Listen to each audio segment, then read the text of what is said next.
bem, queridos, eu quero convidá-los a abrirem suas Bíblias na carta que o apóstolo Paulo escreveu aos Efésios.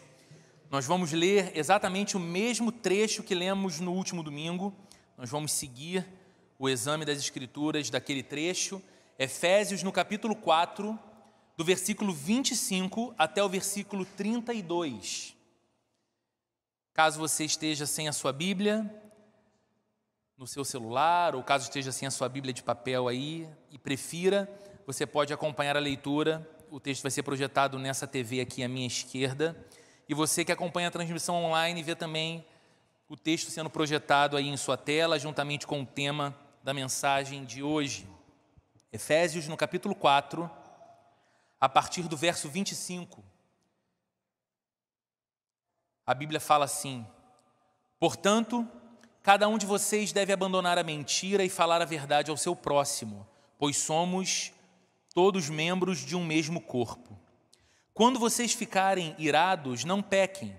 Apaziguem a sua ira antes que o sol se ponha e não deem lugar ao diabo. O que furtava, não furte mais, antes trabalhe, fazendo algo de útil com as mãos, para que tenha o que repartir com quem estiver em necessidade. Nenhuma palavra torpe saia da boca de vocês, mas apenas a que for útil para edificar os outros, conforme a necessidade, para que conceda graça aos que a ouvem. Não entristeçam o Espírito Santo de Deus, com o qual vocês foram selados para o dia da redenção.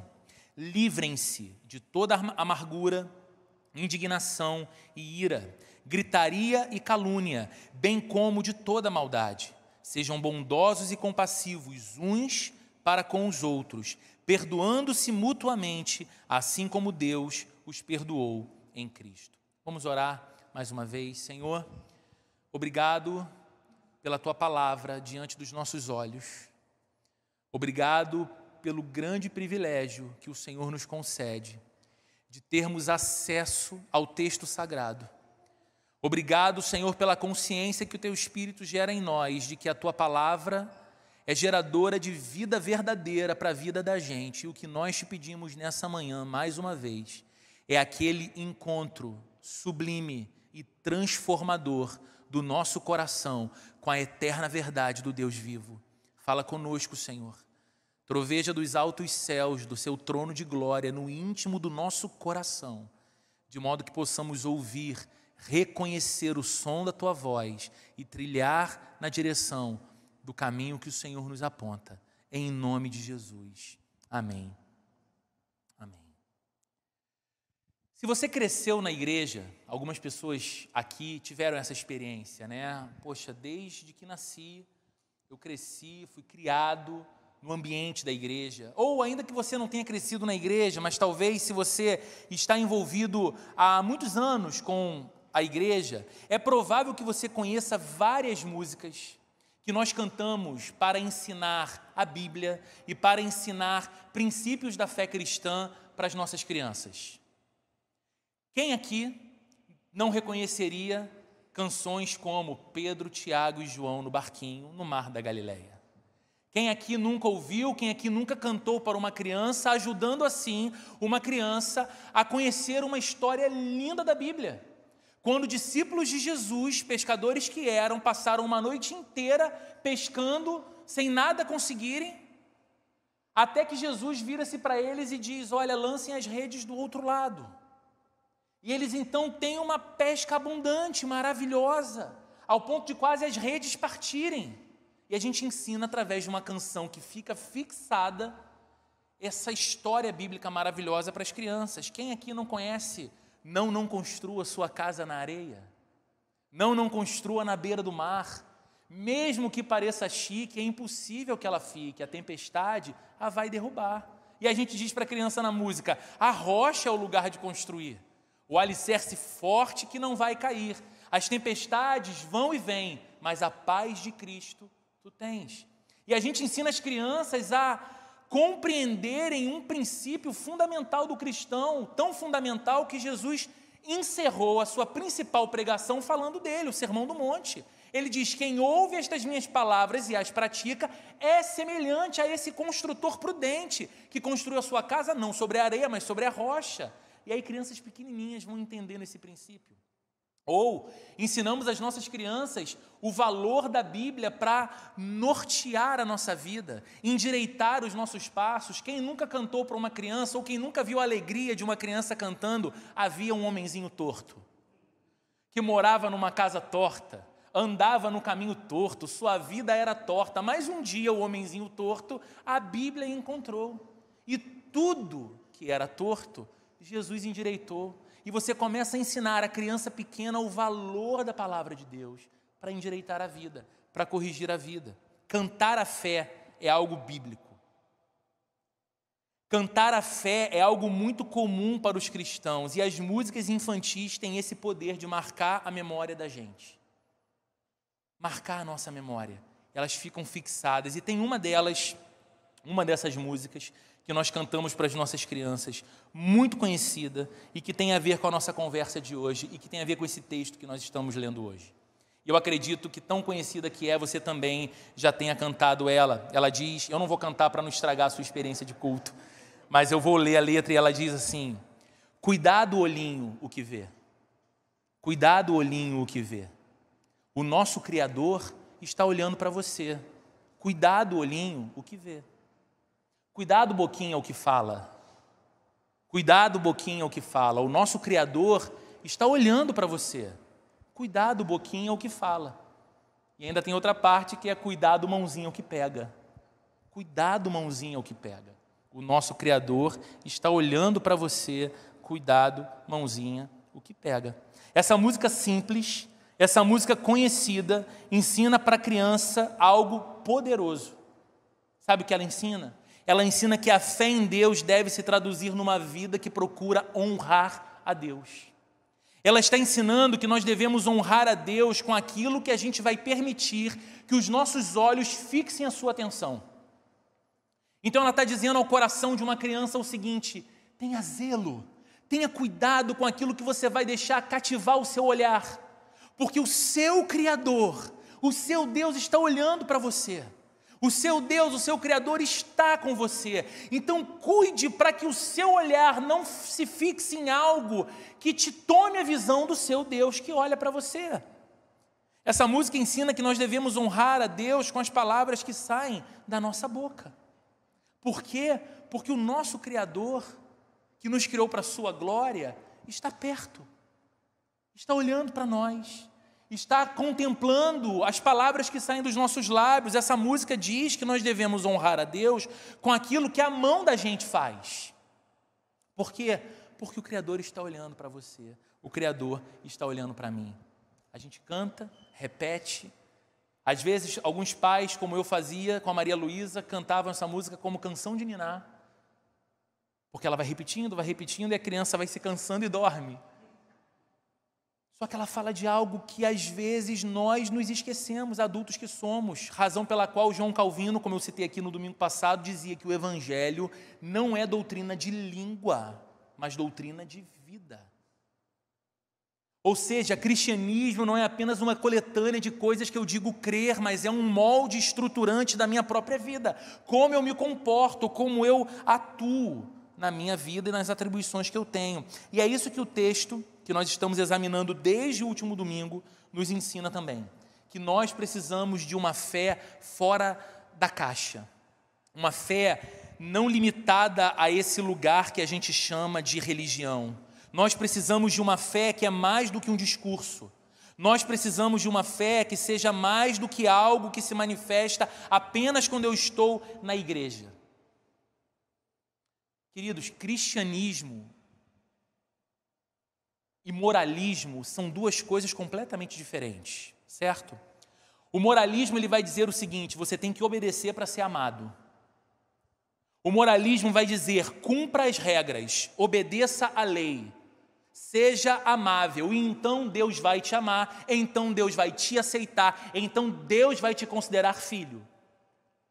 O cristianismo fala algo completamente contrário a isso. O cristianismo diz: Deus amou você, Deus te aceitou, Deus viu a sua condição espiritual depauperada e distante dele, e Ele te amou, porque Ele já te aceitou, porque Ele já derramou graça sobre a sua vida. Você é convidado então a obedecer e a amar como resposta de amor.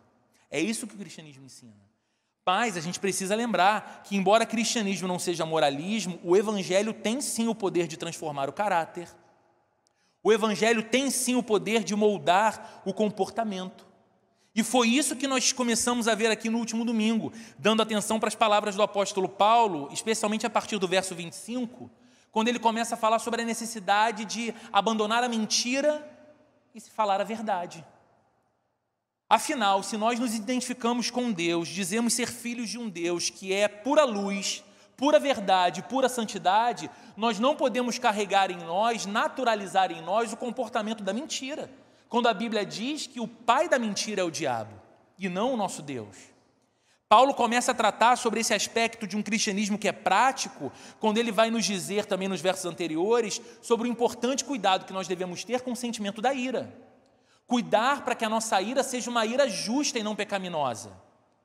Para que a nossa ira seja uma ira que é um reflexo da santidade de Deus na vida da gente, e não uma ira que é destempero e descontrole emocional que fere os outros, que faz o que Paulo disse no texto que vimos na semana passada, com que você e eu acabemos por dar lugar ao diabo, nessa condição de ira. E agora, vejamos o que Paulo fala na sequência do texto, especialmente a partir do verso 28, para o qual eu peço a sua atenção. Olha o que ele diz: o que furtava, não furte mais, antes trabalhe, fazendo algo de útil com as mãos, para que tenha o que repartir com quem estiver em necessidade. É importante que a gente lembre de uma coisa aqui. Paulo está escrevendo para cristãos na cidade de Éfeso, que não eram judeus, eles eram gentios, então eles eram convertidos vindos do mundo pagão.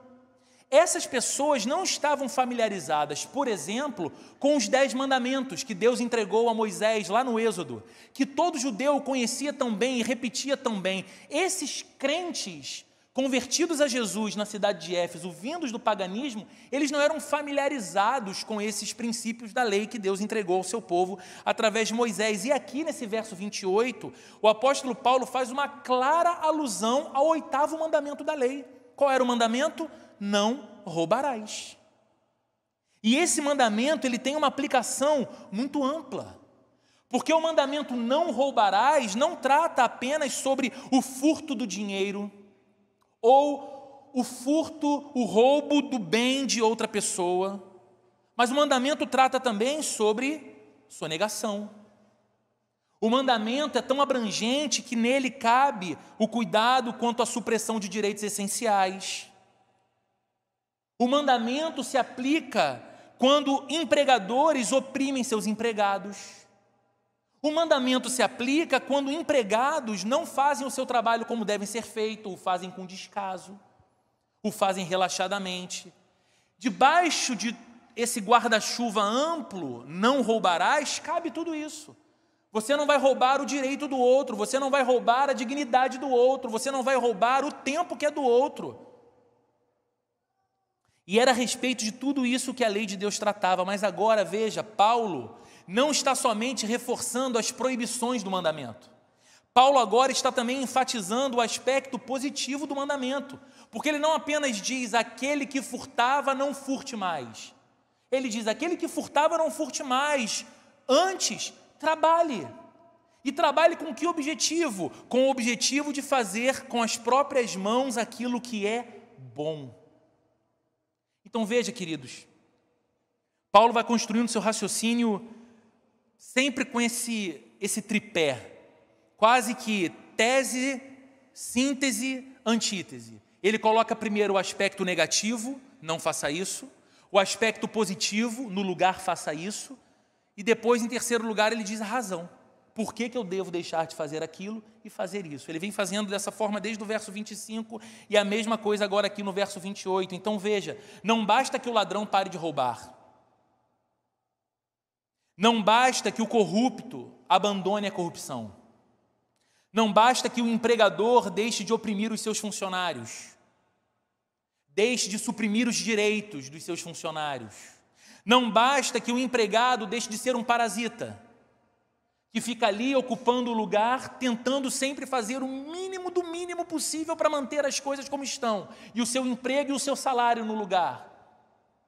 Não basta apenas deixar de fazer essas coisas, é necessário, diz o texto, começar a trabalhar de verdade, fazendo com as próprias mãos o que é bom, e por um grande objetivo: não apenas ter o suficiente para si, não apenas ter o suficiente para os seus, mas também para ser um agente da provisão de Deus no mundo, socorrendo o necessitado e expressando generosidade. Gente, com a Bíblia nas mãos e com a verdade da Bíblia sendo aplicada na nossa vida, nós somos capazes de experimentar uma revolução no mundo. E a história nos conta os episódios quando homens e mulheres crentes em Cristo Jesus e seguindo os princípios da Bíblia, passaram, por exemplo, a trabalhar com muito mais diligência, não porque eles queriam ser acumuladores de riquezas, mas porque eles passaram a entender que havia uma expectativa do Deus Criador, cujos olhos estão postos sobre cada um de nós, assim como ensinamos as nossas crianças na canção. Havia uma expectativa no coração do Deus Criador de ser glorificado através do trabalho realizado por cada homem e mulher cristãos. E isso fazia com que eles se empenhassem mais, entregassem mais, estudassem mais, se dedicassem mais, fizessem o melhor. E como você e eu sabemos que é assim na vida, aquele que faz o melhor, seja na área que for, ele vai se destacar mais. Ele vai disputar as melhores posições, ele vai ter as melhores recompensas financeiras também. E aí entra o que nós vemos lindamente na história do movimento cristão. Esses cristãos do passado eram pessoas prósperas, mas não eram acumuladores, eles eram prósperos ao passo que eram generosos. Eles foram construindo hospitais, creches, asilos, orfanatos, igrejas ao redor do mundo, fazendo missões em toda parte, em todo canto, sustentando missionários em toda parte, em todo canto, porque eles entenderam que eles trabalhavam com excelência para a glória de Deus, e o fruto, a recompensa desse trabalho era para que eles fossem agentes do agir de Deus na vida e na sociedade. Então, queridos, vejam o poder do Evangelho. Quem, a não ser Jesus, pode transformar um ladrão num benfeitor? Quem, a não ser Jesus, pode transformar um oportunista num trabalhador generoso? Quem, a não ser Jesus, pode transformar um corrupto em alguém que pratica o bem? Esse é o poder do Evangelho. E o que Paulo está pedindo aqui aos cristãos efésios não é nada mais do que um abrir do coração deles para que eles encarnassem na própria vida aquilo que o Evangelho era poderoso para fazer. Abandonem a mentira, cuidado com a ira. Não furtem mais, não roubem mais, não soneguem mais, não se corrompam mais, não tomem mais o que é do outro, mas trabalhem com afinco e sejam agentes de Deus no patrocínio do bem, na vida de pessoas e na vida do mundo. Eu tenho algumas aplicações rápidas aqui para a gente nesse ponto. Diante do que a gente considerou até aqui, talvez você diga: bem, graças a Deus, eu não tomo para mim aquilo que pertence aos outros. Graças a Deus, Roberto, eu posso dizer que desse mal eu não sofro, eu não tiro aquilo que é do outro e considero como sendo meu. Olha, eu não sonego, mesmo vivendo num país difícil como o Brasil, onde parece que para manter-se um negócio a pessoa tem que sonegar, eu não sonego. Eu procuro tratar os meus funcionários com respeito, eu procuro tratar os meus funcionários com generosidade, ou se eu não sou um empregador, se eu sou funcionário, eu procuro fazer o meu trabalho com o máximo de empenho, eu procuro entregar o meu melhor sempre. E é claro, gente, isso é muito bom. Se essa é uma verdade para você, eu espero que você siga cada vez mais empenhado nesses passos, cada vez mais empenhada nesses passos, mas lembre, a Bíblia não está apenas apontando para as coisas que nós não devemos fazer. A Bíblia também está nos ensinando e nos fazendo olhar para aquelas que nós devemos fazer. E por isso eu pergunto a você: a quem pertence o dom e a vocação que você exerce no seu trabalho? Pertence a você ou pertence a Deus? Quem é o dono da habilidade que você tem? Quem é o dono do conhecimento do qual você dispõe? Quem é o dono do talento? É você ou é Deus? De quem é o dinheiro que você usa? O dinheiro do qual você dispõe todos os meses, ele é de quem? Ele é seu ou ele é de Deus? O que você faz com o seu trabalho e o que você faz com o seu dinheiro leva Deus em consideração? Deus é honrado? Deus é buscado? Deus tem usado o fruto do seu trabalho não apenas para sustentar você e a sua família com qualidade e com conforto, mas também para expressar o cuidado dele com os necessitados. Deus tem usado o fruto do seu trabalho não apenas para o seu benefício pessoal, como prova de que Ele é um Deus de amor e que ama você e a sua casa e ama te abençoar com conforto e qualidade, mas também para mostrar o zelo que Ele tem com a igreja dele. Se Deus dependesse do dinheiro que Ele faz chegar até você, porque Ele é generoso e bom, para manter as portas da igreja abertas, as portas da igreja estariam abertas. Se Deus dependesse do fruto do seu trabalho para sustentar nas regiões mais distantes do nosso mundo o trabalho de missionários que estão entregando as suas vidas para levarem o evangelho do Senhor a povos distantes de outras culturas, haveria movimento missionário ainda no mundo? E aí você pode perguntar, Roberto, o que tudo isso tem a ver com não furtar mais? Quando eu tomo como sendo meu algo que é do outro, quanto mais se esse outro é o meu Deus, eu estou furtando. O Jurandir, ainda há pouco, citou aqui um trecho do profeta Malaquias. E um dos trechos mais pesados da profecia de Malaquias é quando Deus usa o profeta para dizer ao povo o seguinte: vocês têm roubado a mim. E se perguntam, em que te roubamos? E aí o próprio Deus responde através do profeta: vocês têm me roubado, sonegando os dízimos e sonegando as ofertas. Fica tranquilo, gente, não vamos tirar a oferta de novo hoje não, tá? Já passou, tá tudo. Não, a questão aqui não é isso. A questão é mais profunda. Porque a gente pensa assim, aquele que furtava não furte mais, ok, isso não tem nada a ver comigo. Devia ser um problema lá da cidade de Éfeso, não tem a ver com a minha vida hoje. Só que a questão é muito mais profunda do que essa. Como a gente tem lidado com aquilo que é de Deus e a gente trata como sendo exclusivamente nosso. Seguindo o texto, verso 29, Paulo diz: nenhuma palavra torpe saia da boca de vocês, mas apenas a que for útil para edificar os outros, conforme a necessidade, para que conceda graça aos que a ouvem. Agora Paulo, é engraçado isso, né? Ele volta-se do uso das nossas mãos para o uso da nossa boca. Aquele que furtava não furte mais, uso das mãos, mas agora ele diz: nenhuma palavra torpe saia da boca de vocês. Está nos ensinando que nós não devemos fazer dos nossos lábios instrumentos para o mal, mas instrumentos para o bem. E novamente, gente, fica destacado aqui que a fé cristã não é apenas o que eu sinto. Fé cristã não é apenas aquilo que eu afirmo crer, mas quanto o que eu creio molda o que eu faço. Quanto o que eu creio molda o que eu falo e como eu falo. Tudo isso tem a ver com o que fé cristã é. A palavra que Paulo usa aqui para chamar de palavra torpe, né? Torpe é a tradução de uma palavra grega chamada sapros. Sapros era uma palavra para definir uma árvore ruim ou uma fruta estragada. Uma árvore apodrecida, ruim, ou uma fruta estragada. E você sabe, uma árvore ruim, ela se torna inútil porque ela não pode ser uma fonte de bênção, ela não alimenta ninguém, ela não frutifica.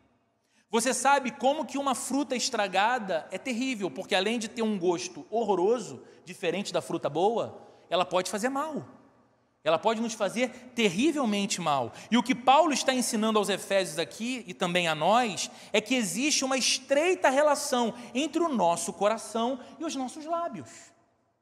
Paulo está dizendo que existe uma ponte, uma conexão entre esse coração que eu digo que se tornou a habitação de Cristo Jesus, Esse coração que eu digo pertencer a Jesus Cristo e ter fé em Jesus Cristo, e os meus lábios. Aliás, não foi Jesus mesmo quem disse: a boca fala do que está cheio, o coração? O que vai sair dos meus lábios é aquilo que transborda do meu peito. Então, quando o que sai da minha boca é revolta, é ira, é violência, é agressão, é porque são estas coisas que estão preenchendo o meu coração. Agora, quando o meu coração é preenchido por Jesus Cristo, os meus lábios vão expressar coisas dignas dele. Esse é o princípio que Paulo está nos ensinando aqui. Se o nosso coração foi alcançado e transformado por Jesus, como isso não vai afetar a nossa linguagem? Porque quando o coração muda, a boca também muda. Então, mas note uma coisa, não se trata apenas de considerar que palavra torpe, e muita gente usa, esse princípio de interpretação do texto. O que é palavra torpe? Bom, palavra torpe é palavrão. E a Bíblia está dizendo: não sai nenhuma palavra torpe da boca de vocês, ou seja, da minha boca não deve sair palavrão. Eu não posso falar palavrão, eu devo evitar o palavrão. E sim, é isso também, sem dúvida alguma. E embora pareça óbvio, a gente vive num tempo em que é necessário dizer aquilo que é óbvio e o tempo todo, uma vez que a gente vive numa época em que as pessoas, o que inclui muitos que se dizem crentes, consideram natural o falar palavrão. Não tem nenhum problema. E quando você, com algum jeito, tenta amorosamente mostrar para a pessoa, para ela ter um pouquinho mais de cuidado com essa linguagem, cuidado com esse palavreado, ele não é apropriado, você é tido como um santarrão, como um hipócrita, como uma pessoa esquisita. Mas, de fato, a Bíblia está dizendo isso. Se o meu coração está preenchido por Jesus, como é que nos meus lábios, tão facilmente, sairão palavras que eu não conseguiria encontrar nos lábios de Jesus? Mas vai além do palavrão. Paulo está falando mais do que apenas algumas palavras inapropriadas. Ele diz que toda a nossa comunicação precisa ser positiva. Veja mais uma vez o texto. Não saia nenhuma palavra torpe da boca de vocês, mas apenas a que for útil. Útil para quê? Para edificar os outros. E para edificar conforme a necessidade. Com que objetivo, Paulo? Com o objetivo de conceder graça para quem ouve. É toda uma linguagem, é toda uma comunicação que se torna positiva. Então veja, Paulo diz que então a nossa linguagem, a nossa comunicação, ela tem que ser útil ou boa. Quantas pessoas parecem ter prazer em só falar o que é mal? Faz esse exercício. Quantas pessoas você conhece que você tem aquele estranho sentimento de que toda vez que você está perto dela, você vai sair com o seu coração um pouquinho mais contaminado, porque nos minutos que você estiver ao lado daquela pessoa, ela só vai abrir os lábios para falar aquilo que é mal, aquilo que é pesado, aquilo que é ruim, aquilo que é agressivo, aquilo que é violento, aquilo que tem revolta, aquilo que denigre o outro. Paulo está dizendo que a nossa linguagem, a nossa comunicação, ela tem que ser edificante. Quantas pessoas nós conhecemos que só falam de modo nocivo, tóxico, destrutivo? Elas não edificam nada. Elas não cooperam em nada. Elas abrem a boca e vão deixando um rastro de ruínas. E a Bíblia está dizendo: não seja assim na nossa vida. Que os nossos lábios não se prestem a esse trabalho nocivo, tóxico e destrutivo, mas que da nossa boca saiam palavras que edifiquem as pessoas que têm contato com elas. Mas Paulo está dizendo que deve ser uma linguagem, um palavreado necessário. Ele diz conforme a necessidade. Eu não sei se você lembra disso, eu gosto muito de futebol, e essa semana, até num grupo de futebol que a gente participa, o seu Ariel, o Matheus está lá também, interagiu muito essa semana, por sinal. A gente estava falando lá no grupo sobre alguns personagens clássicos do nosso futebol, entre eles o grande Romário, grande jogador, com histórias impressionantes. Quem aqui não lembra de quando um repórter perguntou ao Romário a respeito de uma crítica que o Pelé havia feito? Pelé fez uma crítica ao Romário. E a resposta do Romário, ele tinha umas saídas assim, né? A resposta do Romário ao repórter foi, bem, gente, Pelé, né? Pelé de boca fechada é um poeta. Não sei se você lembra disso. Ele diz, o Pelé com a boca fechada, ele é um poeta. Quantas pessoas a gente conhece que a gente se relaciona e diz, meu Deus, ela só fala quando é impróprio falar.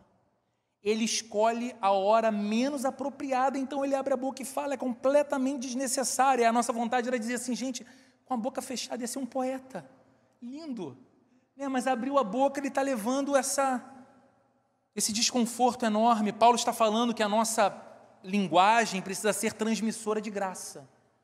Transmita graça aos que a ouvem, porque tem gente, me desculpa, mas tem gente que literalmente parece que empresta a boca para o diabo.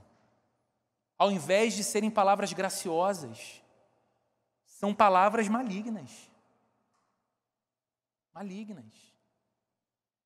Eu estou cheio de causos hoje, essa semana, né? Estou lembrando aqui de novo, conversando essa semana com o Anderson e a Renata, devem estar ali fora, devem estar assistindo lá no berçário, e dizendo que estavam no mercado, e uma Maria Clara no colo do Anderson, chegou uma senhora que eles nunca viram na vida, olhou para Maria Clara, abaixou assim, aí perguntou para o Anderson, ai que linda, qual o nomezinho dela? Aí o Anderson falou assim, Maria Clara. E aí a mulher virou para o Anderson e respondeu assim, bom, mas tomara que as bruxas não façam nada com ela, porque as bruxas adoram esse nome Maria Clara. E aí diz Renata que ela se vestiu de uma assembleiana lá, num determinado momento, veio não sei de onde, e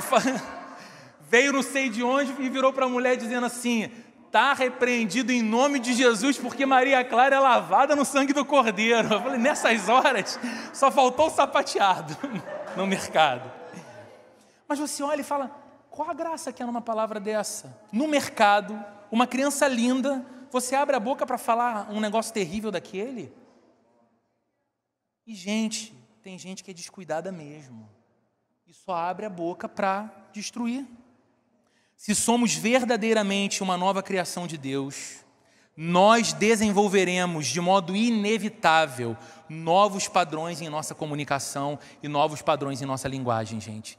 É inevitável. É inevitável. Não faz sentido dizer que eu sou uma nova criação de Deus, que eu sou um discípulo de Jesus, que eu busco a semelhança com Cristo e a minha boca dá um testemunho distinto através das palavras que dela saem. Concluindo então por hoje esse trecho, o verso 30 diz assim, não entristeçam o Espírito Santo de Deus, com o qual vocês foram selados para o dia da redenção. Olha que coisa bonita, gente. Lá quando falou sobre a ira, Paulo disse que a gente tinha que ter tanto cuidado com esse sentimento, porque a ira sem controle daria lugar ao diabo. Agora ele diz o seguinte, cuidado com a comunicação de vocês, cuidado com a boca de vocês. Sabe por quê? Aquilo que sai da boca de vocês tem o poder de entristecer o Espírito Santo, com o qual vocês foram selados, marcados como propriedade exclusiva de Deus e guardados nele até o dia da redenção. Olha que conexão, gente, que há em vida prática, cotidiana, como eu converso com alguém, como eu me dirijo a alguém, e aquilo que eu chamo de espiritualidade e vida com o Espírito Santo. A fala torpe, a linguagem podre, obscena, violenta, ela entristece o Espírito que é santo. E se você tem alguma dificuldade com essa noção de atribuir um sentimento de uma pessoa ao Espírito Santo, você precisa ter um contato maior com a Bíblia, porque a Bíblia apresenta o Espírito Santo o tempo todo como uma pessoa que sente o que a gente sente. Eu quero fazer rapidamente aqui a citação de um autor que eu amo, já falecido há muitos anos, A.W. Tozer. Ele disse o seguinte, o Espírito Santo é uma pessoa e deve ser tratado como tal. Nunca devemos pensar nele como uma energia cega, nem como uma força impessoal. Ele ouve, ele vê e ele sente como qualquer outra pessoa. Nós podemos agradá-lo ou podemos entristecê-lo. Ele responderá ao nosso tímido esforço por conhecê-lo e virá ao nosso encontro no meio do caminho. Olha que coisa bonita. Se eu posso entristecê-lo e se eu posso agradá-lo, se o meu desejo é agradá-lo, o Espírito Santo perceberá o meu tímido esforço e ele vai vir na minha direção. Mas o contrário é verdadeiro. Quanto mais distante eu me coloco dele, menos sensível a ele eu sou. Qualquer coisa incompatível com a pureza, qualquer coisa incompatível com a santidade para a qual nós fomos chamados por Jesus, fere o Espírito Santo e rouba de nós a sensibilidade da presença dele na nossa vida. E todo crente cheio do Espírito Santo, conforme o tempo passa, eu tenho sido levado a mudar a minha ideia do que é ser um crente cheio do Espírito Santo. E de verdade, eu acho que isso tem pouco a ver com a capacidade que você tem de passar horas numa vigília, ou horas de joelho dobrado, ou horas em oração, ou horas dizendo que lê a Bíblia, mas o quanto você, cheio do Espírito Santo, está preocupado em dar ao Espírito alegria e prazer, e não dor e tristeza. E se a Bíblia está dizendo que aquilo que entristece o Espírito Santo não é apenas quando eu fico muito tempo sem orar, ou é quando eu fico muito tempo sem ler a Bíblia, mas algo que é muito mais prático da minha vida cotidiana, aquilo que sai da minha boca. Eu preciso cuidar melhor disso que eu chamo de espiritualidade. Viver fora do propósito de Deus, sendo você criado por Ele, é assumir viver como um ladrão. É roubar a glória do Deus Criador, é não oferecer ao Deus Criador a glória que Ele merece receber. É tentar você mesmo ser o Deus da sua vida. Eu vivo pela minha lei, eu vivo pelas minhas regras, eu vivo pelo meu princípio. E eu estou roubando assim a glória do Deus Criador. Nesse sentido, a coisa mais importante que deveria sair dos nossos lábios no dia de hoje, não como uma palavra torpe, mas como uma palavra viva, seria uma declaração. A declaração de quem diz: Jesus, eu me rendo ao seu amor. Se eu já fiz isso antes, se eu já sou alguém rendido ao seu amor, eu me rendo conscientemente outra vez ao seu amor e eu me rendo ao chamado que o Senhor tem para a minha vida. Porque eu não quero viver para mim mesmo. Eu não quero viver da minha própria forma. Eu quero viver para ser um instrumento do Senhor. Eu não quero ser alguém que rouba a tua glória. Eu não quero ser alguém que rouba o lugar que é teu, o trono que é teu de governo da minha vida. Eu não quero ser alguém que toma do outro aquilo que pertence ao outro porque o Senhor deu a ele. Eu não quero ser alguém que burla o direito que é do outro. Eu não quero ser alguém que desconsidera a dignidade da vida do outro, criado à tua imagem e semelhança. Então, Deus, se eu digo que sou crente, mas eu tenho feito isso e tenho agido assim como um ladrão, que hoje o mandamento me valha, que eu não furte mais antes que eu trabalhe, que eu progrida, que eu avance para que tenha não apenas para mim e para que alcance não apenas satisfação para mim, mas para ser um agente da tua generosidade nesse mundo, Senhor. E mais, põe freio nos meus lábios.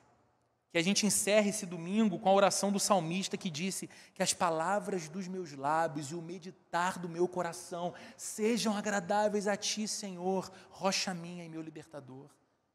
Que as palavras dos lábios, que o meditar do coração agradem o Espírito Santo e não causem a ele dor ou tristeza.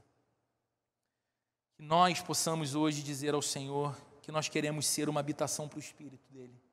Que nós queremos viver uma vida que dê alegria ao Espírito Santo, mas nós reconhecemos que sem a intervenção do Senhor ela é impossível, essa vida é impossível. Por isso a gente clama, por isso a gente tem que orar. Por isso a gente tem que sair daqui dessa manhã com a consciência de que por nós mesmos, nós jamais conseguiríamos aplicar essa verdade profundamente em nossa vida. Porque é isso que o moralismo ensina. Mas o cristianismo ensina que aquilo que eu não posso, aquilo que eu não sei, aquilo que eu não consigo, o Espírito Santo veio me capacitar em Cristo a ser e a fazer. Então eu tenho que procurar por isso, porque é possível. Porque está à minha disposição viver uma vida em que eu trabalho para a glória de Deus com mais empenho, que eu não quero ser alguém que toma de Deus ou dos outros aquilo que a eles pertencem, antes eu seja um agente da generosidade de Deus na vida e no mundo, e também que eu tenha lábios santos, que eu tenho lábios que se desviam da violência verbal, lábios que se desviam do xingamento gratuito, lábios que se desviam da fúria que violenta o outro, lábios que se desviam daquilo que denigre, daquilo que depaupera a vida do outro, daquilo que diminui o outro, que da minha boca saia uma linguagem que é pura, que é santa, que eu encontraria nos lábios de Cristo. E se hoje eu consigo olhar para a minha própria vida, você consegue olhar para a sua própria vida e identificar que ainda há expressões, momentos, reações que nós não somos capazes de identificar em Cristo, que a gente peça que o Espírito Santo remova isso da nossa vida, para que haja mais de Jesus na vida da gente, de modo que não apenas a gente se sinta bem com isso, mas outros também percebam e reconheçam que o nosso Deus é um Deus vivo. Amém? Vamos orar? Senhor, nós te agradecemos mais uma vez por essa manhã. Nós te agradecemos mais uma vez pela Tua palavra. E nós te pedimos mais uma vez que aquilo que a nós é impossível fazer e viver, que o poder do Teu Espírito Santo realize em nós. Por favor, meu Deus, muda a maneira como a gente tem lidado com o nosso trabalho, com a nossa vocação, com o dinheiro que o Senhor nos tem dado. Muda a maneira arrogante e prepotente como muitas vezes, Senhor, nós olhamos para a nossa condição de vida, para a nossa condição de trabalho, para a nossa condição econômica e, como idólatras, assumimos no nosso coração que o que temos é mérito nosso, é resultado do nosso esforço, é resultado da nossa inteligência, é resultado das nossas estratégias, é resultado do nosso suor e não resultado da dádiva de um Deus que nos ama tanto, ao ponto de nos dar suficientemente para nós, mas não apenas para nós, mas também para os outros. Faz de nós, Senhor, as Tuas mãos que acolhem, os Teus braços que abraçam, os Teus pés que alcançam, Senhor, também os necessitados desse mundo que o Senhor quer amar através de nós. Faz de nós, Senhor, homens e mulheres que amam o Teu reino e a Tua igreja e lidam com dinheiro, com o desapego que a Bíblia nos ensina a lidar. E faz de nós, Senhor, homens e mulheres que cultivam lábios santos, que esteja longe de nós a fúria, que esteja longe de nós os xingamentos gratuitos, que esteja longe de nós um palavreado que nós não conseguiríamos identificar nos lábios do nosso Salvador, que esteja longe de nós, Senhor, lábios mal intencionados que destroem, que ferem, que afundam alguém, mas que nós sejamos homens e mulheres que emprestam os seus lábios para Deus, de modo que da nossa boca saia a virtude do Senhor, em nome de Jesus. Que o amor de Deus, a graça de nosso Senhor e Salvador Jesus Cristo e a comunhão e a consolação do Espírito Santo esteja presente com cada um de nós aqui nessa manhã, hoje e para todo sempre. Amém.